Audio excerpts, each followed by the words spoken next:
Iya, tak tunjukkan saya kan ya. Seorang nasabah kartu kredit di Surabaya melaporkan dugaan tindakan premanisme yang dilakukan sejumlah oknum debt collector saat proses penagihan utang. Saya tunjukkan, tapi kalau ada saya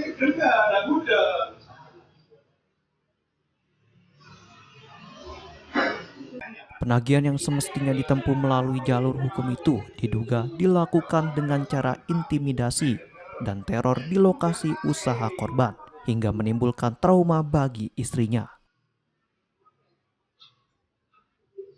saya itu juga mereka, cuma kita tuh kalah. Saya sudah pernah ke sana.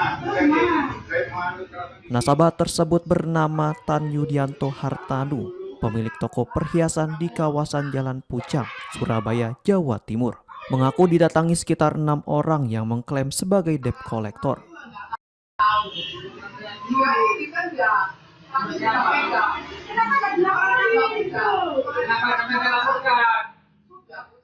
Kedatangan mereka disebut disertai intimidasi dan tekanan verbal yang mengganggu aktivitas usaha.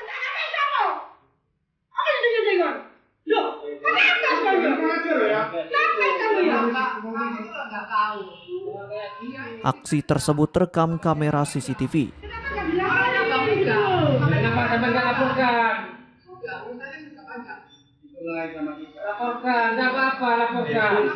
Yudi menuturkan dirinya mengalami kekerasan verbal dan teror yang membuat keluarganya ketakutan, terutama sang istri yang disebut sempat dibentak-bentak oleh oknum penagih utang.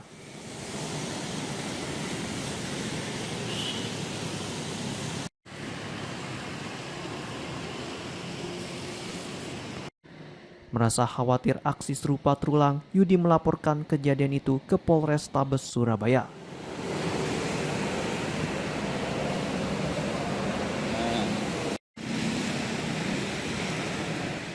Laporan tersebut telah tercatat di Polrestabes Surabaya, Polda Jawa Timur.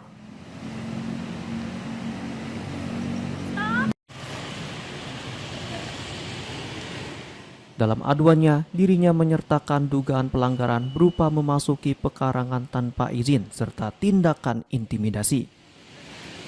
Ya.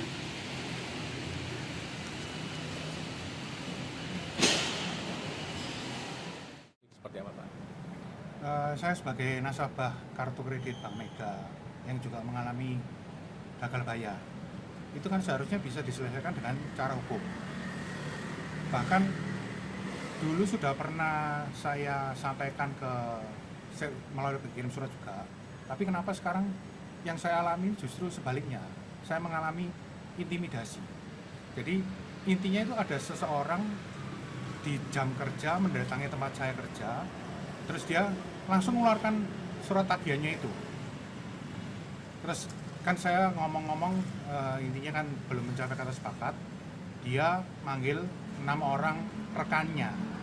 Tidak lama kemudian, sekitar 2 jam kemudian, mereka berenam itu langsung tanpa babi-bu langsung masuk ke tempat usaha saya, langsung juga melakukan intimidasi, ngomong keras, bahkan nuding-nuding.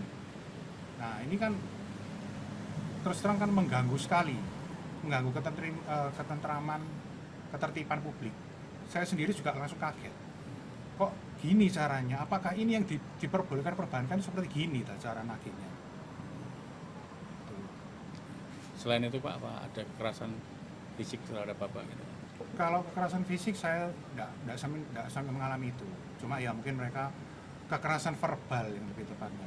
Bentak-bentak, tuding-tuding, menteror, terus intinya itu langsung nagih-nagih gitu loh. Padahal kan itu harus dibuktikan dulu melalui pengadilan.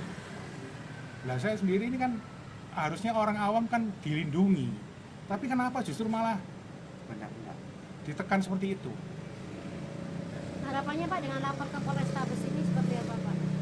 Saya sih berharap kedepannya mungkin perbankan bisa lebih baik lagi. Saya melaporkan ini supaya timbul efek jerah.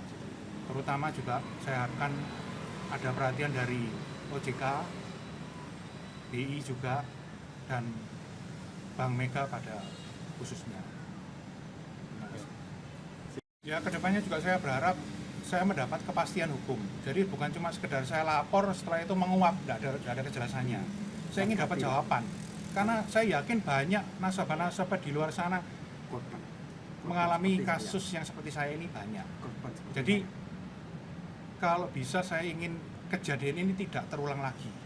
Ini juga kan mencoreng nama baik citra perbankan di Indonesia. Dan untuk mencapai keadilan. Dan saya juga berharap dapat keadilan yang seutuhnya sebagai warga negara. Serta supremasi hukum perbankan. Selain ke kepolisian, Yudi juga melayangkan surat kepada Otoritas Jasa Keuangan dan Bank Indonesia.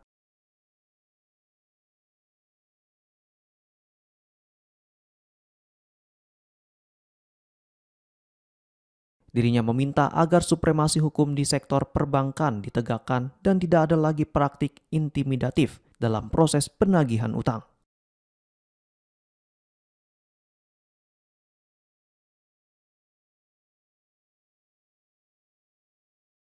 Yudi berharap persoalan kredit dapat diselesaikan melalui mekanisme hukum yang berlaku, bukan dengan cara-cara yang meresahkan masyarakat.